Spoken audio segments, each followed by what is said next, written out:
The text came at 11:47 p.m. on my 67th birthday. 4 words: Happy birthday. Jake. No call, no visit. No, Mom, just my son's name, typed like he was signing a business memo. I didn't cry when I read it. I sat in my kitchen, the same kitchen where I'd taught him to make pancakes when he was 6, and I smiled, not because I was happy, but because I finally understood something that had taken me 40 years to see. I had spent my entire life loving someone who had learned to stop loving me back. My name is Margaret. I'm 67 years old. I was a third-grade teacher for 38 years. I've been a widow for 8 years, and I've been a mother for 40 years, though I'm not sure I can call myself that anymore. This is the story of how one text message ended 4 decades of motherhood, but it's also the story of how thousands of small moments led to that text. Moments I ignored, moments I excused, moments I told myself didn't mean what I knew they meant.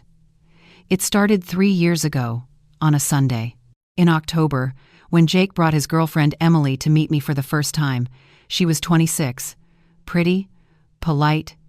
She shook my hand instead of hugging me, which felt formal, but I told myself she was just nervous. They sat on my couch, the couch I'd saved for 6 months to buy when Jake was in college, and she smiled at everything I said. That smile. I should have understood it then. But I'm getting ahead of myself. Let me start from the beginning, because this story isn't really about one text message on one birthday. It's about every birthday before it. Every sacrifice I made, believing it would matter. Every time I chose my son over myself, thinking that's what good mothers do. I need you to understand something before I go further. I wasn't a perfect mother. I made mistakes. I probably worried too much. I definitely gave too much. But I loved my son with every cell in my body, from the moment the nurse placed him in my arms on April 3rd, 1985, until the moment I read that text on October 12th, 2024. 40 years of motherhood, reduced to 4 words and a hyphen. The night I got that text, I sat at my kitchen table until 3 a.m. I didn't call him. I didn't respond. I just stared at my phone and counted all the birthdays before this one, the homemade cakes, the surprise parties. The year I worked double shifts for 2 months to buy him that gaming computer he desperately wanted. He was 14. He cried when he opened it. That boy cried over a computer. The man who sent that text couldn't even write, "I love you." But let me tell you how we got here. Because the path from, "I love you, Mom," to "Happy birthday, Jake," is longer than you think. And more painful than I ever imagined. Jake's father, David, died on a Tuesday morning in February 2017. Heart attack. He was 58. Jake was 32. We weren't divorced, but we'd been separated for 15 years. David struggled with alcohol. I struggled with watching someone I loved destroy themselves. Eventually, I had to choose between saving him and saving Jake. I chose Jake. David understood. He signed the papers without a fight and moved 3 states away. For 15 years, I raised Jake alone. I was 27 when David left. Jake was 7. I remember the morning I had to explain to a 2nd grader why his daddy wouldn't be living with us anymore. Jake sat on his bed, holding his stuffed elephant Mr. Trunk, and asked if it was because he'd been bad. I told him no. I told him some grown-up things are complicated. I told him I loved him enough for 2 parents. I meant it. I worked as a teacher, which meant I had summers off with Jake. It also meant I made $32,000 a year. We lived in a small 2-bedroom apartment in Denver. I sewed patches on his jeans instead of buying new ones. I learned to cut his hair myself using YouTube tutorials. Our special treat was Friday night pizza, but only if I had coupons. For his 10th birthday, he wanted a bike. A red one he'd seen at Target for $120. I didn't have $120, so I started tutoring kids after school. $5 an hour. It took me 2 months, but I bought that bike. His face when he saw it made every extra hour worth it. When he was 14, he made the basketball team. The fees were $200, plus another $80 for the uniform. I took on weekend shifts at a local bookstore. I missed his first 3 games because I was working. He scored 12 points in the 3rd game, his coach told me. I cried in the bookstore bathroom during my break. College was harder. Jake got into Colorado State. Good school. Far enough to feel independent, close enough to come home on weekends. Tuition was $18,500 a year. He got some financial aid, but we still needed $12,000 annually. I took out loans. I worked summer school. I sold David's old truck that had been sitting in storage. Jake graduated in 4 years with a degree in marketing. I was so proud I thought my chest might crack open. At his graduation, he hugged me in front of all his friends and said, "Mom, you're the reason I made it." I still remember how that felt. Like 40 years of sacrifice crystallized into one perfect sentence. He got a job in Chicago 6 months later. Good salary, $55,000 starting. I helped him move. Drove the U-Haul myself because hiring movers was too expensive. We unloaded his furniture in 95-degree August heat. My back hurt for 3 weeks. I didn't tell him. For the first 2 years, he called every Sunday. We'd talk for an hour. He'd tell me about his job, his apartment, the city. I'd tell him about my students, my garden, the neighbor's new puppy. Easy conversation. The kind of talk that happens when two people love each other and know how to fill silence with presence. Then he met Emily. October 2021. He called on a Wednesday instead of Sunday. He sounded different. Excited, nervous. He told me he'd met someone, a girl from work, Emily. They'd been dating for 2 months. He wanted me to meet her. I was thrilled. Jake was 36. I'd worried he focused too much on work. I wanted him to find someone who made him happy. They came to Denver that October, Sunday afternoon. I made lasagna, Jake's favorite. I cleaned my apartment for 3 hours. I bought fresh flowers for the table. I wanted Emily to feel welcome. She walked in wearing designer jeans and a cashmere sweater. I was in my Target khakis and a blouse I'd owned for 8 years. She shook my hand. Not a hug. A handshake. "Nice to meet you, Mrs. Patterson," she said. "Please call me Margaret," I said. "Or Mom, eventually." I laughed. She smiled. That smile didn't reach her eyes. We sat down to dinner. I asked Emily about herself. She worked in marketing too. That's how they'd met. Her parents lived in Connecticut. Her father owned a pharmaceutical company. She'd gone to Yale. Jake kept touching her arm, looking at her like she was the sun. I'd never seen him like that. It made me happy. It also made me feel something I didn't recognize then, something small and cold in my stomach. After dinner, Emily excused herself to take a call. Jake helped me with dishes. "She's wonderful," I said. "She's everything, Mom." He dried a plate. "I'm going to marry her." "Jake, you've only known her 2 months. When you know, you know." I wanted to say, "You thought you knew when you wanted to quit college sophomore year. You thought you knew when you almost bought that motorcycle with your entire savings." But I didn't say those things. Because he was 36, not 19, and he'd earned the right to make his own choices. "If she makes you happy, I'm happy," I said. He hugged me. "Thanks, Mom. I knew you'd understand." Emily came back. We had coffee. She complimented my apartment.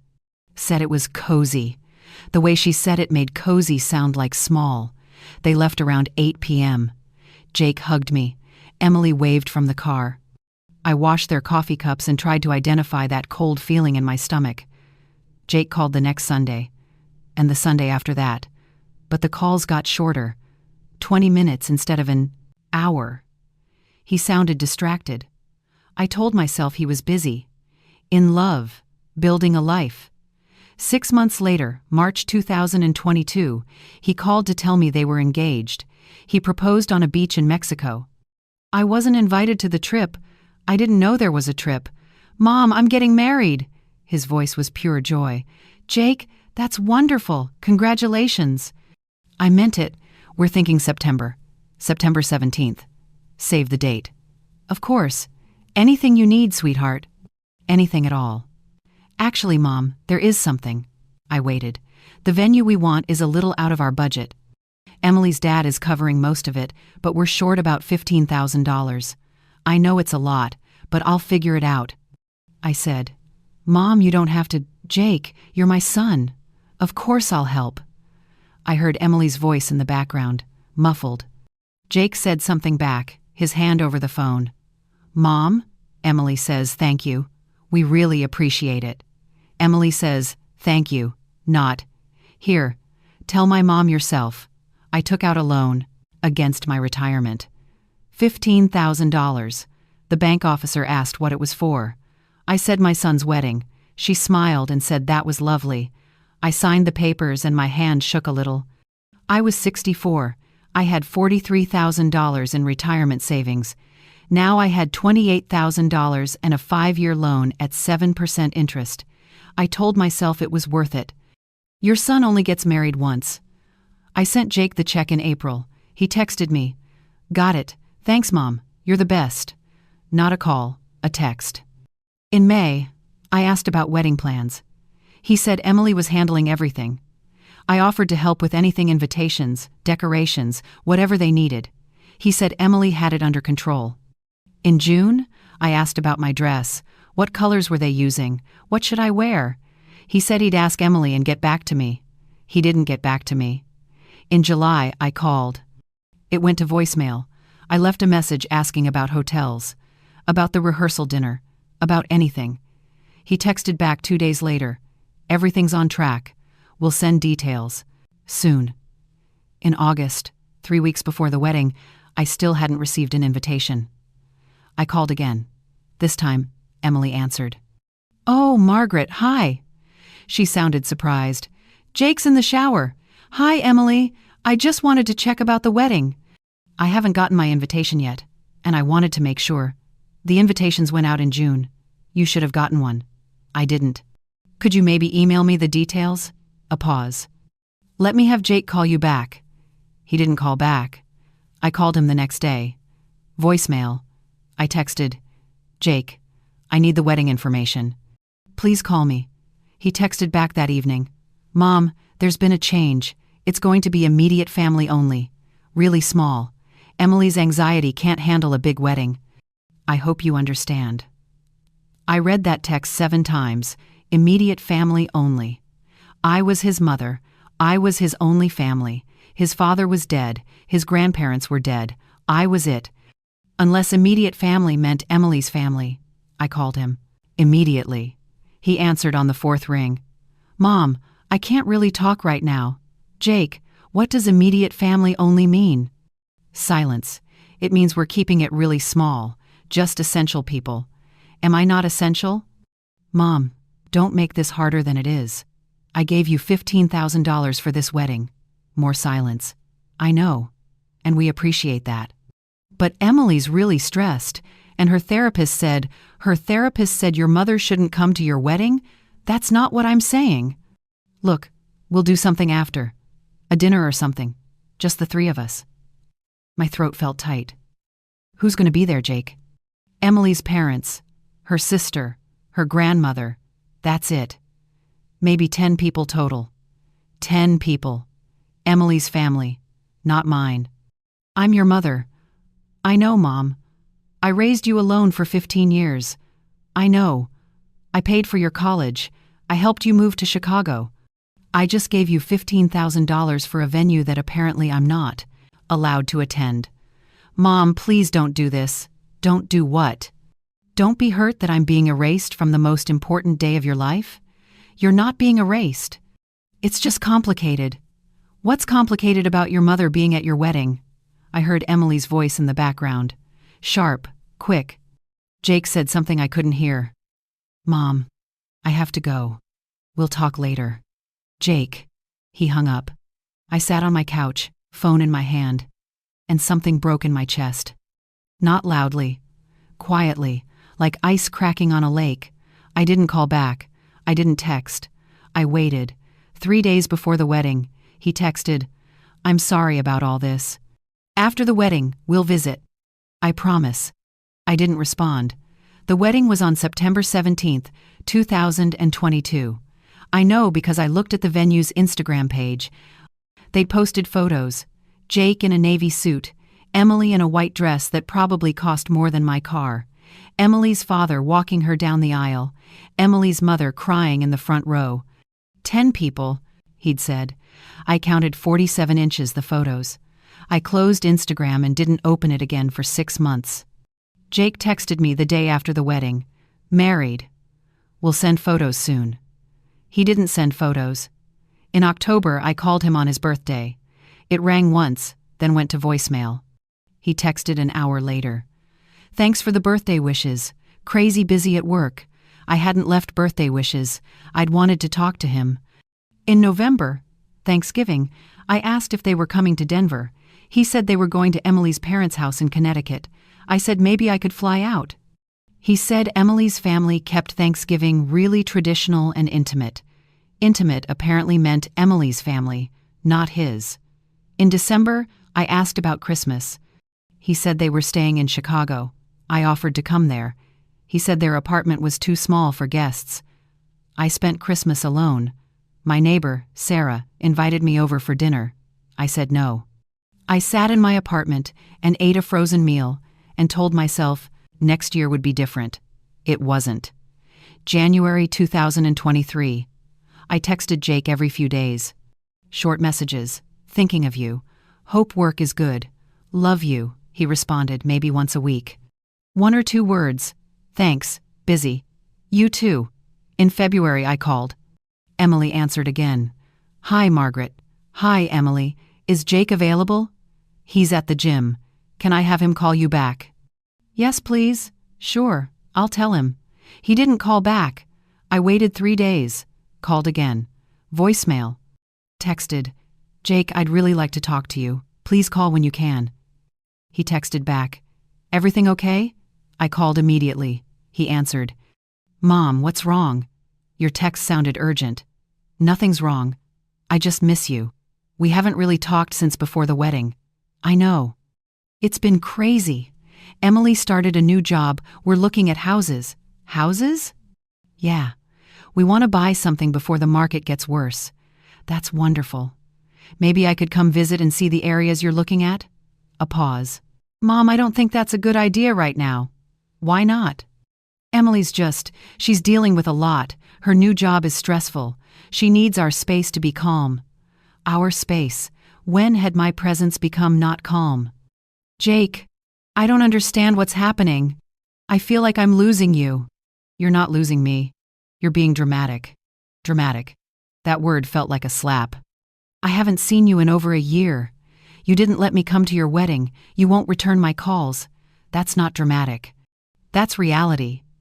Mom, you're making this about you again. Everything always has to be about your feelings. My feelings? Jake, you're my son. You're all I have. And that's the problem.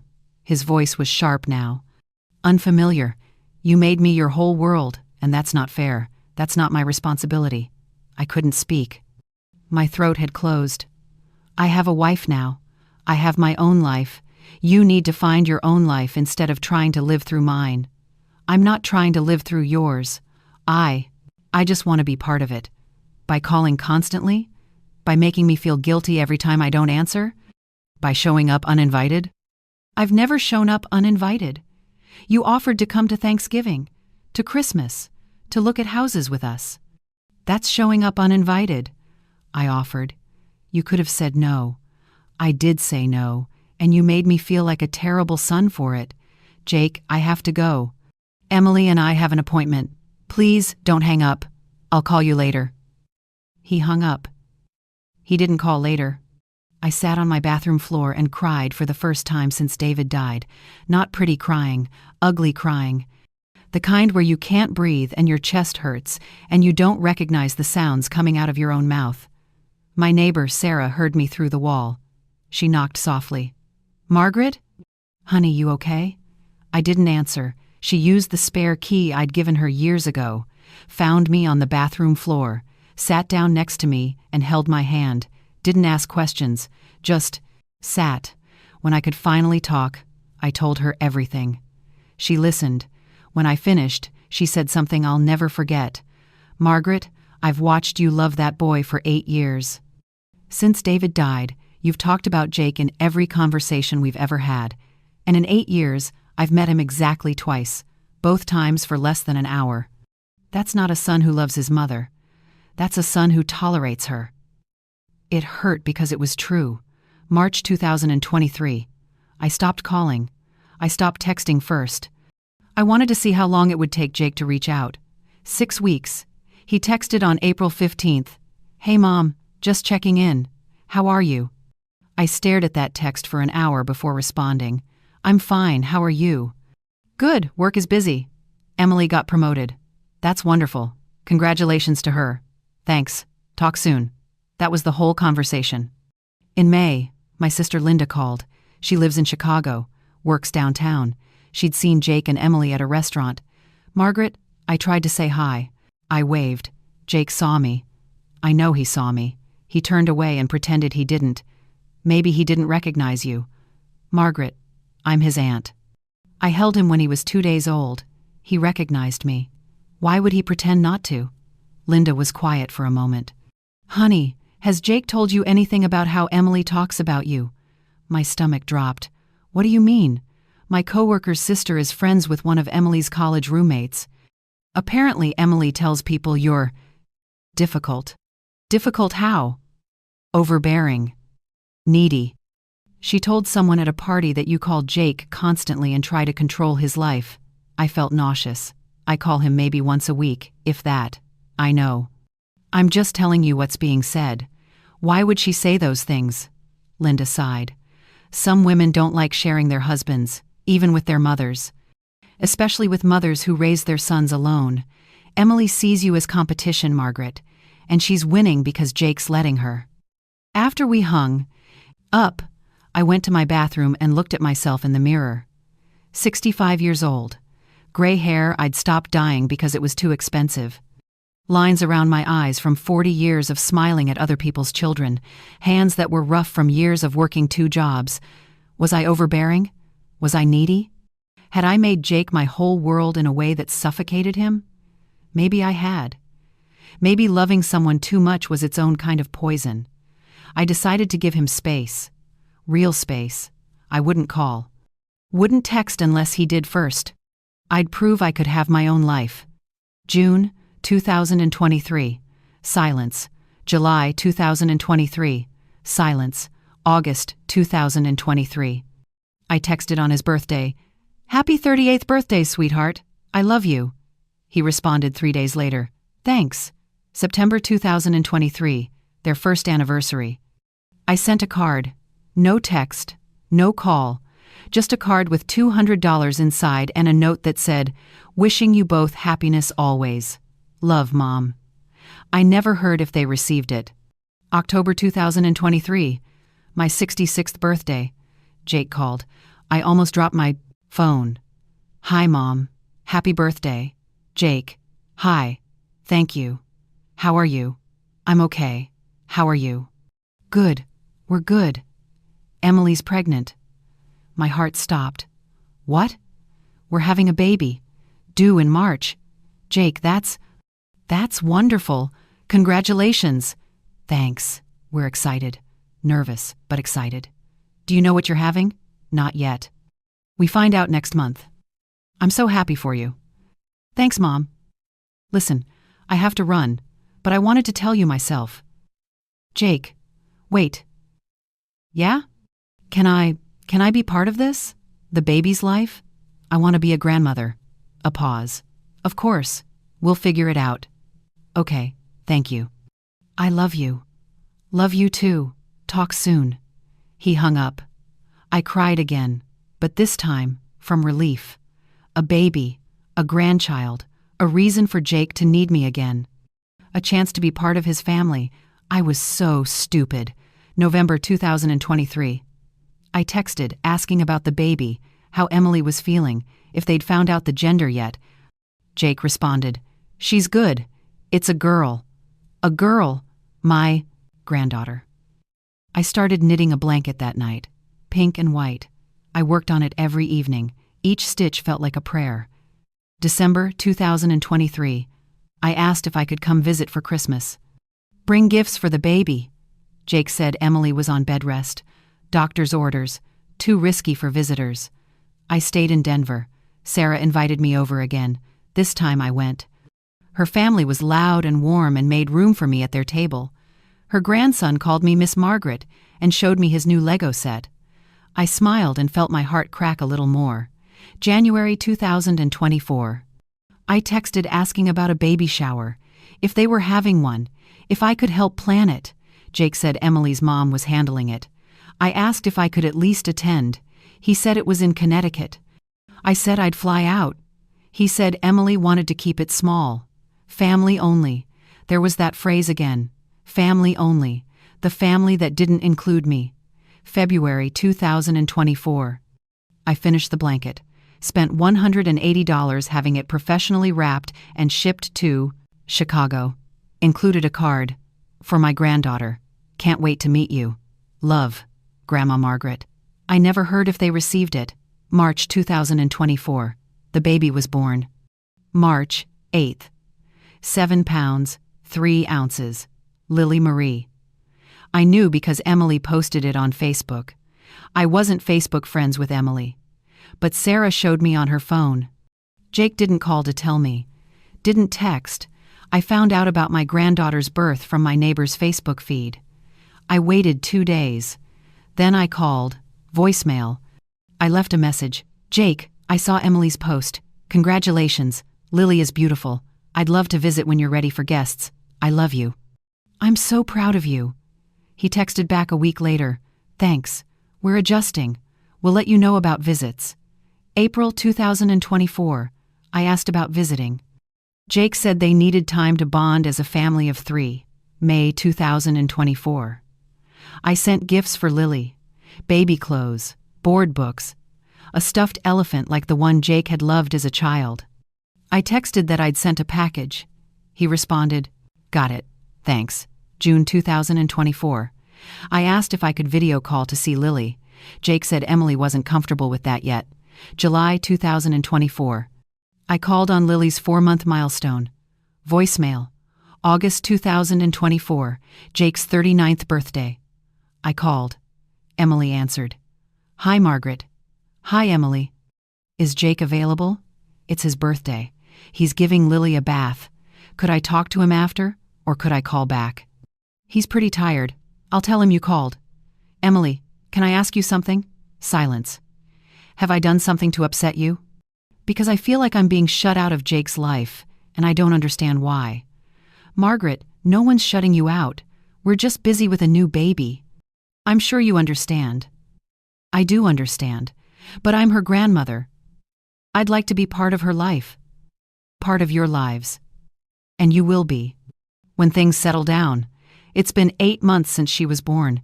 How much more settled do things need to be? Margaret, I don't appreciate your tone. I don't mean to have a calm tone. I'm just trying to understand. Jake and I are building our family. That takes priority right now. I'm sure you can respect that. Emily, Jake is my family too. He's my husband. There's a difference. She hung up. I called Jake directly. It rang once, then went to voicemail. He'd sent me to voicemail. September 2024. I made a decision. I booked a flight to Chicago. Didn't ask permission. Didn't tell Jake I was coming. I was 67 years old. I had a granddaughter I'd never met. I had a son who had forgotten I existed. I was done asking. I flew out on September 20th, Friday. I knew Jake worked from home on Fridays. I took an Uber from the airport to their address. I'd gotten it from a Christmas card they'd sent me 2 years ago. They lived in a beautiful neighborhood. Tree-lined streets, big houses. I stood on their porch and looked at the house my $15,000 had helped buy. Navy blue door, white trim. A wreath with a wooden L in the center. L for Lily, not M for Margaret. I rang. The doorbell. Heard footsteps.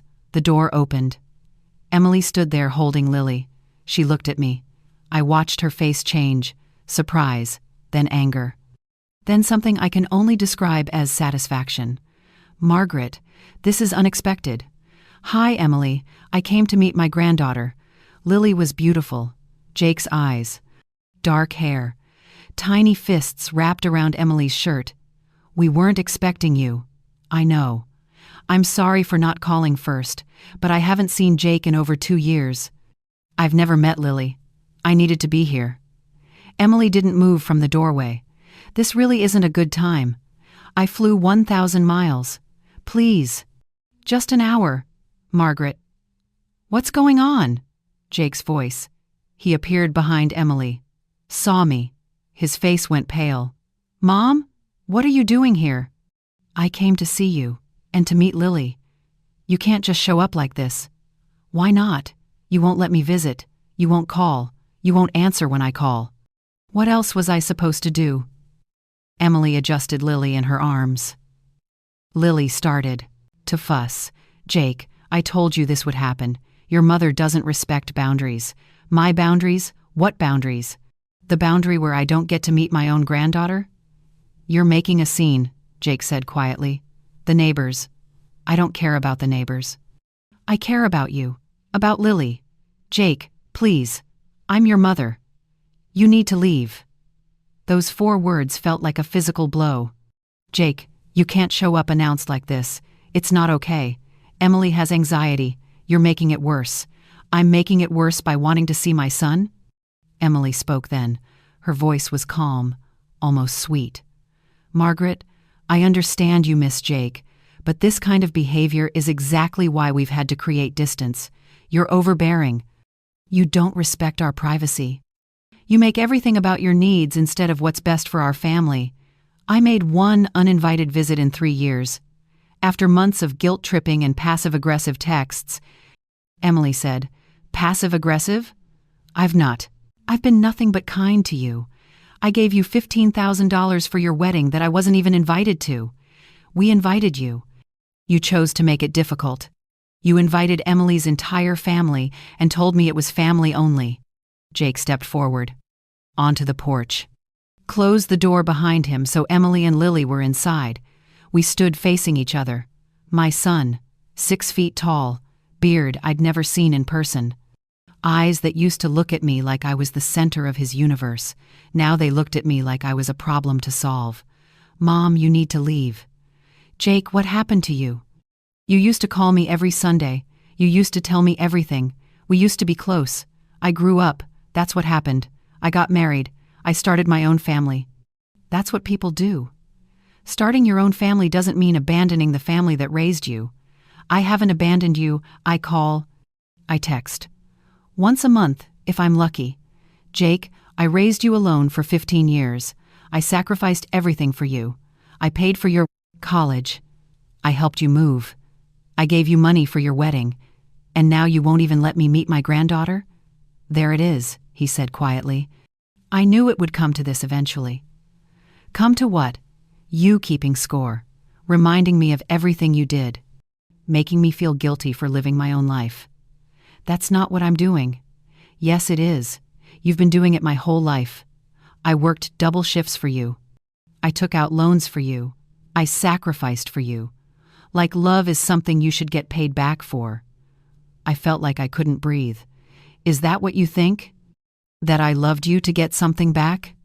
I think you loved me so much it became suffocating. And now I have a daughter. And I don't want her to feel the way you made me feel. How did I make you feel? Obligated. Like I owed you my whole life because you chose to be a single parent. I didn't choose it. Your father chose alcohol over us. Exactly. You didn't choose it. But you held it against me anyway. Every sacrifice you made sure I knew about it. Every time I wanted independence, you made me feel like I was betraying you. Jake, that's not true. When I got the job in Chicago, you cried for 3 days. You said you'd be all alone. You made me feel terrible for taking the best opportunity of my life. I was sad. I was allowed to be sad. You were manipulative. There's a difference. I stepped back, felt the porch railing behind me, held on to it. Is that really how you remember it? That's how it was. Jake, I loved you. Everything I did because I loved you. I know. But your kind of love felt like a cage. Inside the house, Lily was crying. Emily opened the door. Jake, she needs you. He looked at me one more time. You should go, Mom. Don't come back unless you're invited. He went inside. The door closed. I heard the lock click. I stood on that porch for 5 minutes. Maybe 10. I don't know. A woman walking her dog passed by and asked if I was okay. I said yes. I was lying. I took an Uber back to the airport, changed my flight to leave that night instead of Sunday. Sat in the airport terminal and ordered coffee I didn't drink. My phone buzzed. Sarah. How's Chicago? Have you met Lily yet? I typed back. Coming home. We'll explain later. On the plane, I sat by the window and stared at the clouds. A flight attendant asked if I wanted anything. I said no, thank you. She smiled and moved on. Normal kindness from a stranger felt like too much. When I got home, it was 11 p.m. My apartment was dark. I didn't turn on the lights. I sat on my couch in the dark and tried to understand what had just happened. My son thought I was manipulative, suffocating, overbearing. That every sacrifice I'd made had been a weapon, not a gift. Was he right? I thought about all those years, the double shifts, the loans, the tutoring, the weekend jobs. Had I really thrown those sacrifices in his face? Or had I just been honest about how hard things were when he wanted that bike? I told him I was saving up. Was that manipulation? Or was it teaching him the value of money? When he got into college, I told him about the loans I'd taken. Was that guilt tripping? Or was it being transparent about our financial reality? When he moved to Chicago, I cried. Was that emotional manipulation? Or was it just a mother grieving distance from her son? I didn't know anymore. Sarah came over the next morning, brought bagels, sat across from me at my kitchen table. Tell me everything. I did, every word, every moment. When I finished, she was quiet for a long time. You want my honest opinion? She finally said. Yes. Jake's been listening to Emily. And Emily's been rewriting history. You weren't perfect, no parent is. But you weren't what he described. I've known you for 8 years, Margaret. You're not manipulative. You're not suffocating. You're a woman who loved her son and did her best with what you had. Then why does he believe it? Because it's easier than admitting his wife is controlling him. It's easier to make you the villain than to see that Emily's isolated him from everyone who knew him before her. What do I do? Sarah took my hand. You let him go. Not forever, but for now. You prove you're not what she's told him you are. You build your own life. And you wait. Because one day, he might wake up, or he might not. But either way, you can't keep hitting a closed door hoping it'll open. I spent October trying to take her advice. I joined a book club at the library, started volunteering at a local food bank on Thursdays, went to dinner with Sarah and her family twice, tried to build a life that didn't revolve around waiting for Jake to call. My 67th birthday was October 12th, Saturday. Sarah asked if I wanted to do something. I said no. I wanted to be alone. I was hoping, stupidly, desperately hoping, that Jake would call. I waited all day, checked my phone every 10 minutes, made myself breakfast, couldn't eat, on it, watched TV, didn't absorb a single show. At 5 p.m. I thought, maybe he's calling at the time I gave birth to him. He was born at 6:47 p.m. At 6:47 I stared at my phone. It didn't ring. At 8 p.m. I thought, maybe he's waiting until after Lily's bedtime. At 10 p.m. I accepted he wasn't calling. At 11:47 p.m. my phone buzzed. One text message, "Happy birthday. Jake." I read it 17 times, looked for hidden meaning, looked for warmth, looked for anything that felt like the boy I'd raised. There was nothing. 4 words, a hyphen, a name. 40 years of motherhood reduced to the kind of text you send a coworker, or a distant relative, or someone you're obligated to acknowledge but don't actually care about. I didn't respond that night. I put my phone down, walked to my bedroom, looked at the wall where I'd hung every Mother's Day card Jake had ever made me. Construction paper cards from kindergarten, to the best mom in the rolled, crayon drawings of the two of us holding hands, a photo from his college graduation, his arm around me, both of us smiling. I took them all down, one by one, put them in a box, closed the box, put it in my closet. Then I sat on my bed and I called my sister Linda. Linda, I need you to tell me the truth. Am I a bad mother? Margaret, what happened? Jake sent me a birthday text at 11:47 p.m., 4 words, and I need to know. Did I do this? Did I make him like this? Linda was quiet. Then, do you remember Jake's 10th birthday? The bike? Yes. You worked extra hours for 2 months. You were exhausted. I offered to loan you the money. You said no because you didn't want Jake to learn to rely on handouts. You bought that bike yourself. So when he opened it, you didn't say, "Look what I sacrificed for you." You said, "Happy birthday, sweetheart. I hope you love it." That's not manipulation, Margaret. That's love. Then why does he think, because Emily's given him permission to rewrite history, it's easier to believe you were overbearing than to admit he's abandoning a mother who genuinely loved him? Emily's not threatened by what you did. She's threatened by what you represent. Unconditional love. She can't compete with that, so she's convincing Jake it was never real. What do I do? You survive this. You grieve it. And you build a life where you're more than just Jake's mother, because right now, that's all you've been. And when your whole identity is wrapped up in someone who doesn't want you, you disappear. After we hung up, I looked at my phone one more time. That text, "Happy birthday." "Jake," I typed a response. "Thank you." I deleted it. Typed again. "I love you." Deleted it. Typed, "This hurts." Deleted it. Finally, I typed, "Thank you. I hope you and Emily and Lily are well." I hit send. Put my phone in a drawer. Went to bed. I didn't hear from him again for 6 months. The months after that birthday were the hardest of my life. Harder than David leaving, harder than raising Jake alone, harder than David dying. Because grief for the dead has a shape, a timeline. People bring casseroles. They say, "I'm sorry for your loss." There are rituals, funerals, wakes, closure. Grief for the living has no shape, no timeline, no rituals. You're mourning someone who still exists, but has chosen to exist without you. And people don't bring casseroles for that. They say, maybe he'll come around, or give him time, or worst of all, what did you do?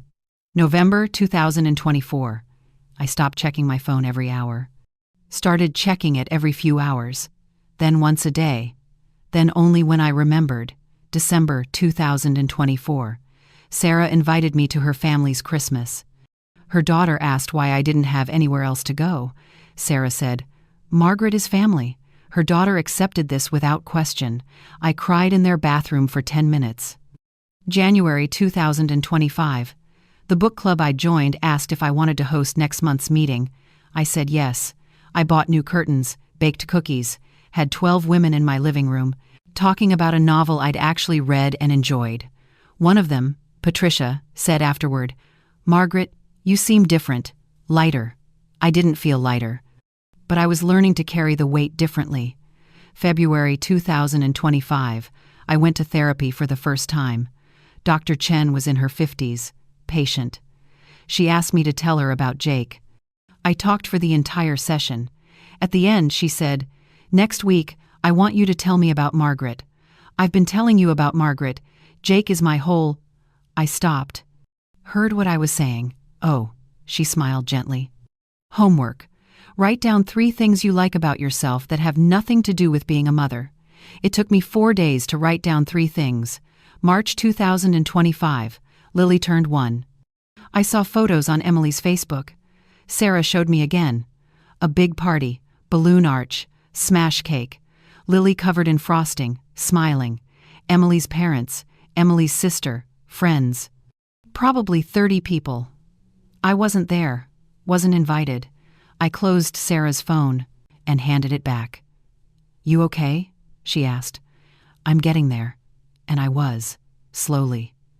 Some days I still checked my phone hoping for a text. Some days I still imagined what Lily's voice sounded like.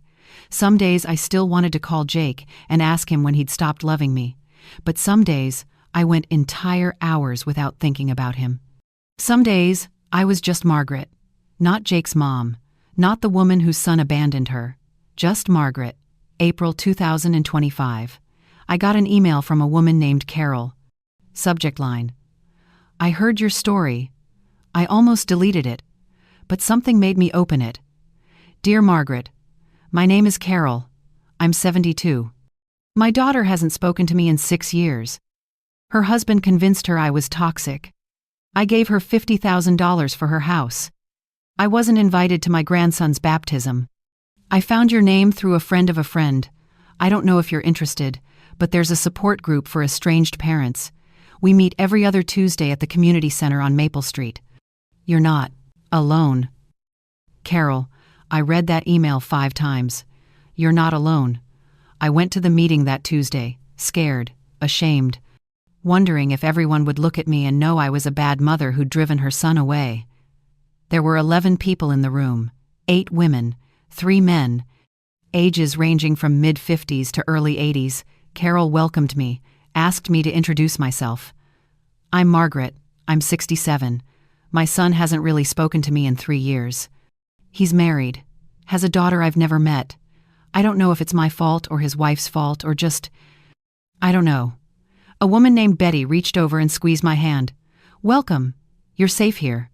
For 2 hours, I listened to stories that sounded like mine. Different details. Same heartbreak. A father whose son called him abusive for setting boundaries when he was a teenager. A mother whose daughter believed her new husband's version of childhood over her own memories.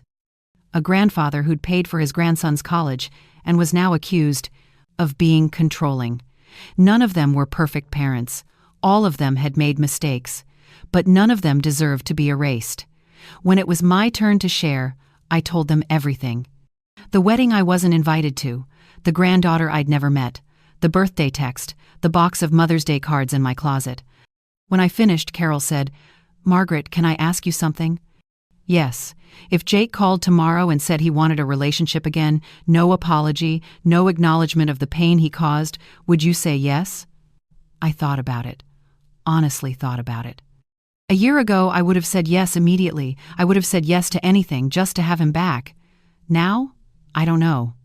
Because I'm starting to realize that the Jake I miss doesn't exist anymore. Maybe he never did. Maybe I loved the idea of who he was more than who he actually is. Carol nodded. That's growth. That's you choosing yourself. Keep doing that. I went to every meeting after that. Twice a month, I sat in a Davin circle with people who understood. We shared resources, therapist recommendations, books, legal advice for those dealing with grandparent rights cases, but mostly, we shared presence. Proof that we could survive this. May 2025. I started writing.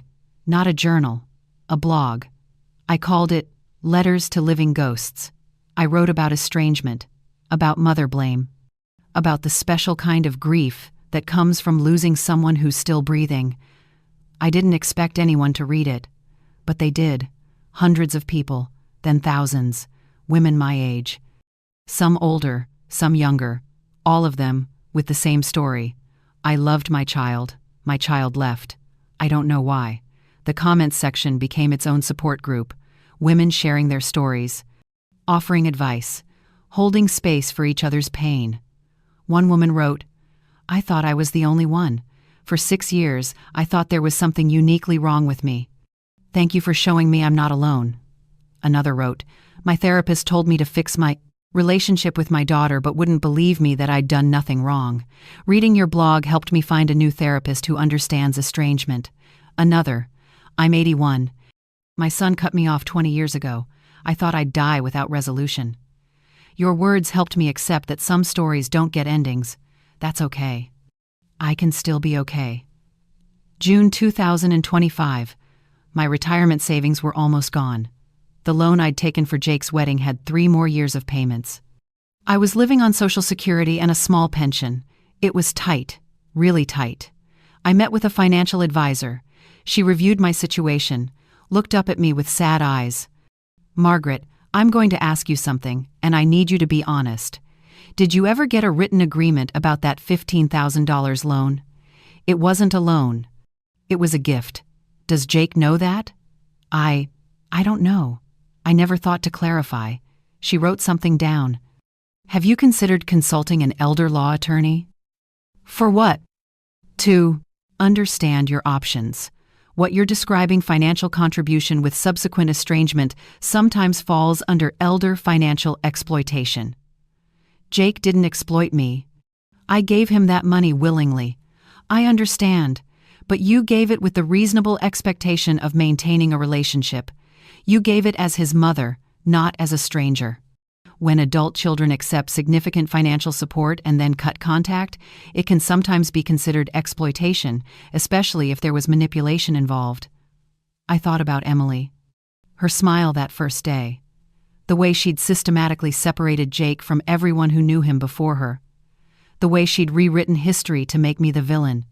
I don't want to take Jake to court. I'm not suggesting you do. I'm suggesting you talk to an attorney so you understand what happened to you, so you can make informed decisions going forward. And so you can protect yourself if there are future requests for money. I made an Empress appointment with an attorney. Her name was Lisa Guerrero. She specialized in elder law and family estrangement. July 2025. I sat in Lisa's office and told her everything.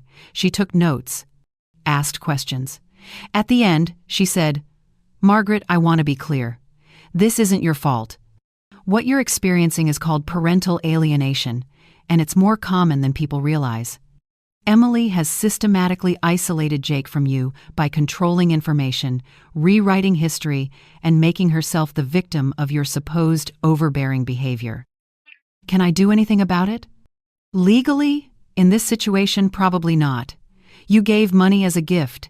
You have no legal standing to demand contact with a grandchild. And Jake is an adult making his own choices, even if those choices are being manipulated. So I just accept it? You accept what you can't change.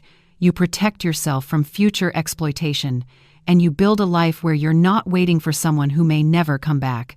She slid a packet across her desk. "These are resources. Support groups. I see you're already attending one, which is excellent.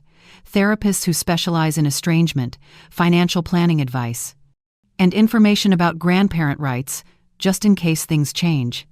"What do you mean, if things change?" "Statistically, many estrangements don't last forever. Sometimes the adult child has their own children and gains perspective. Sometimes the controlling spouse overplays their hand. Sometimes people just mature. But you can't count on that. You have to build a life that works whether he comes back or not."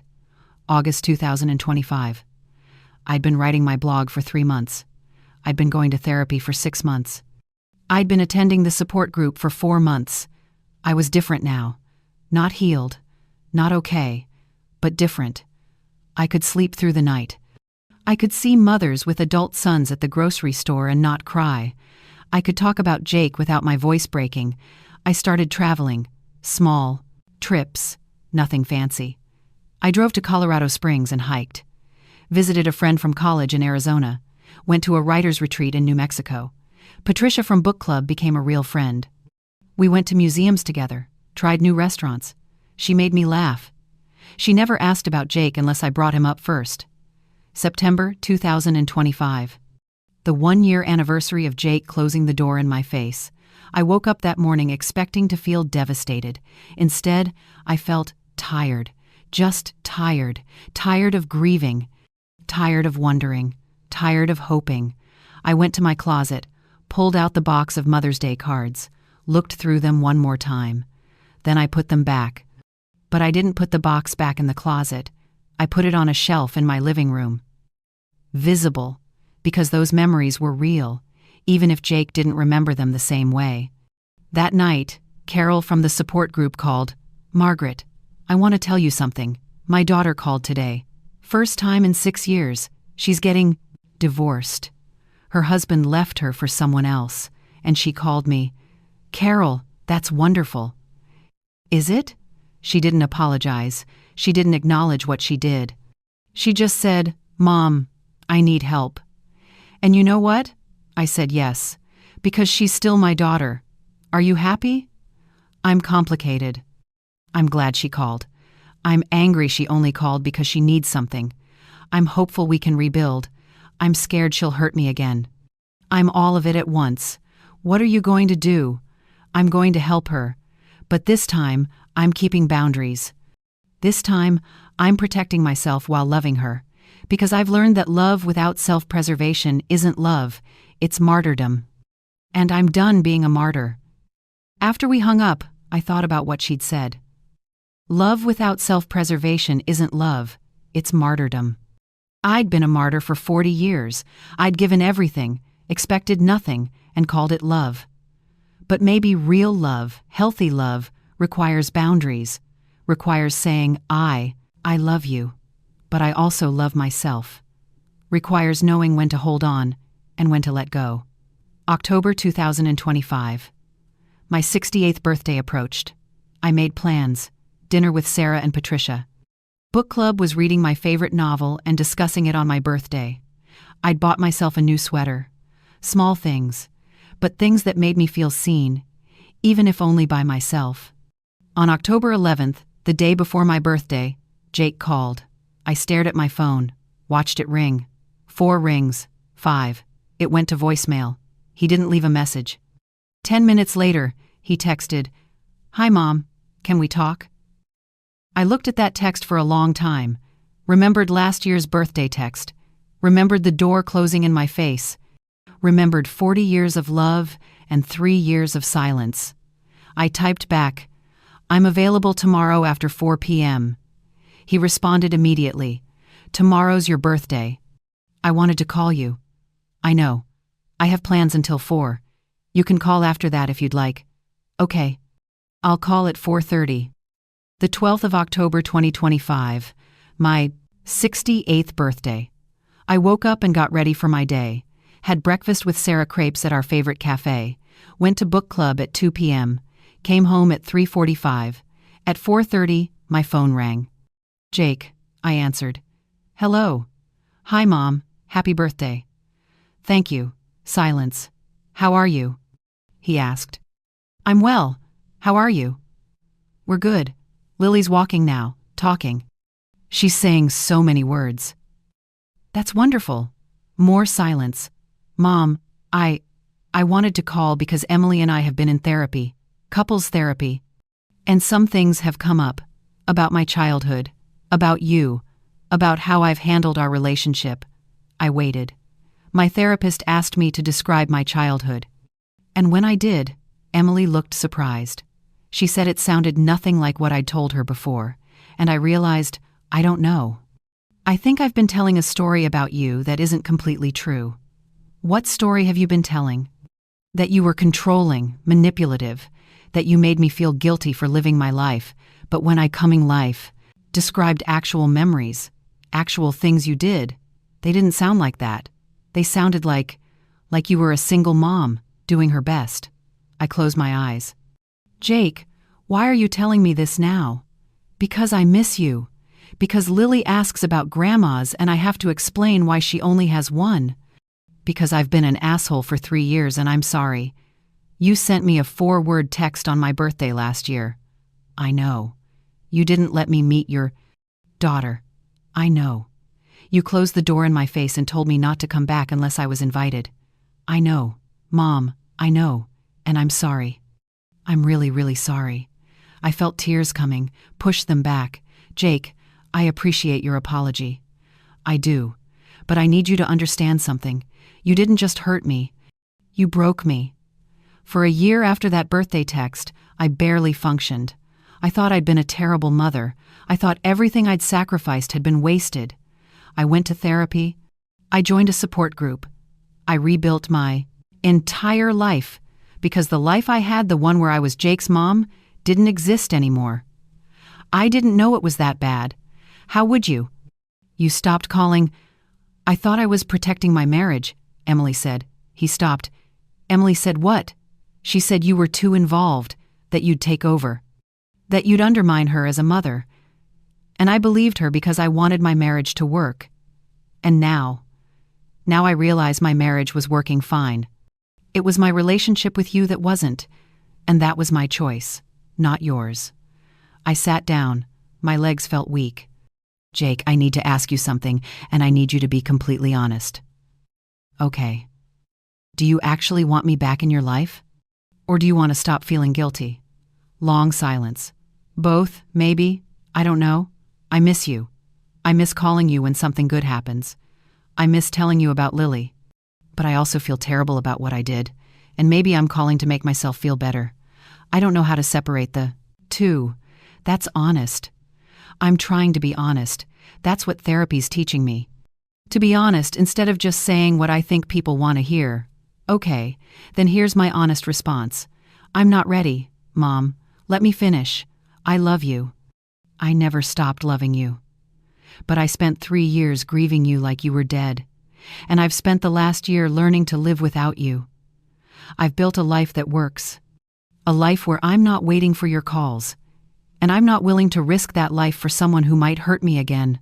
I won't hurt you again. You can't promise that. Neither can I.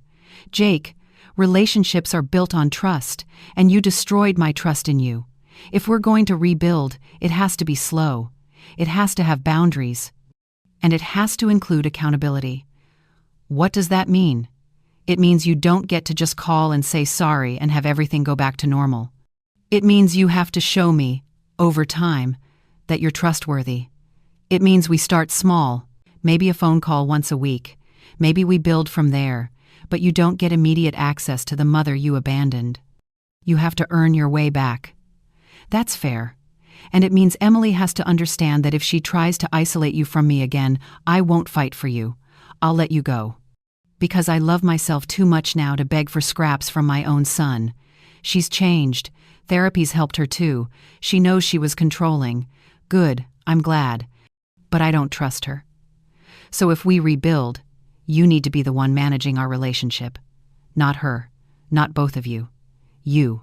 Because you're my son. And if you want me in your life, you have to show up as my son, not as Emily's husband who's trying to make his wife happy. I understand. Do you? Because 3 years ago, you chose her over me, and I'm not competing anymore, Jake. If you want a relationship with me, it has to be because you want it, not because your therapist suggested it. Not because you feel guilty, but because you genuinely miss your mother and want her in your life. I do miss you. Then prove it. Call me next week. Tell me about Lily. Ask me about my life. Show me that you care about who I am now, not just who I was when you needed me. I will. I promise. Okay. I'll talk to you next week. Mom? Yes. Happy birthday. I'm sorry I missed so many of them. Thank you. Goodbye, Jake. I hung up. Sat on my couch. Felt tears finally come. But they were different tears. Not grief tears. Not loss tears. Something else. Relief, maybe. Or possibility. Or just exhaustion from carrying this weight for so long. Sarah texted, "How's your day going?" I texted back, "Jake called. We talked. I'll tell you about it later." "Thank you for loving me through all of this," she responded immediately. "Always. You're my family. Family." I was learning that family wasn't just blood. It was the people who showed up, who stayed, who chose you every day, not just when it was convenient. Jake might become family. Again. He might not. But either way, I'd be okay. Because I'd learned to be family to myself.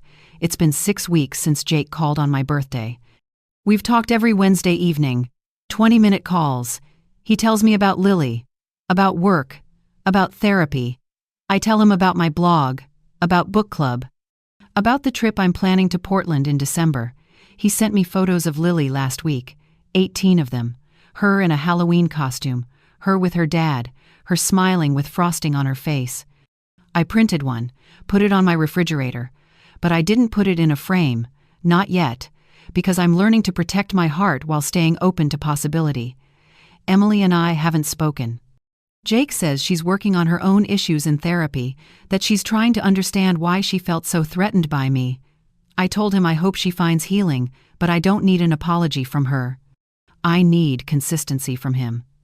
Last Wednesday, he asked if I'd be willing to video call with Lily. I said yes. We set it up for this Sunday. I'm nervous. I'm hopeful. I'm cautiously optimistic. I'm all the complicated things at once. Carol's daughter moved back to town. They're rebuilding. Slowly. Carefully. Carol says some days are good. Some days her daughter slips back into old patterns. But they're trying. Betty from group reconciled with her son last month. He apologized. Meant it. They're taking it slow, too. Not everyone gets that ending. 3 people in our group have been estranged for over 10 years. They've accepted their children aren't coming back. They're building lives anyway. They're proof that you can survive this. I've learned that there's no right way to grieve living children. There's no timeline, no stages, no moment when you suddenly feel okay. But there are moments when you feel less broken, moments when you remember who you were before you were someone's mother, moments when you realize you're still worth loving, even if the person you loved most doesn't love you back. I'm 68 years old now. I live in a small apartment in Denver. I wake up when I want. I spend my money on books and coffee and small trips that make me happy. I have friends who check on me because they care, not because they need something. I have a son I'm rebuilding a relationship with. Maybe we'll get there, maybe we won't. But I'm not waiting to live until we do. Do I miss the Jake I raised? Every single day. But I don't miss who he became. And I don't miss who I had to be to keep him in my life, small, silent, and endlessly giving without receiving. I'm done being small. I'm done being silent. And I'm done giving without also giving to myself. To everyone listening who sees themselves in my story, I want you to hear this. You are not selfish for protecting your peace.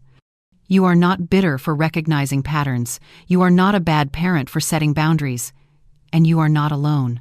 There are thousands of us, millions, maybe. Parents who loved fiercely and lost anyway.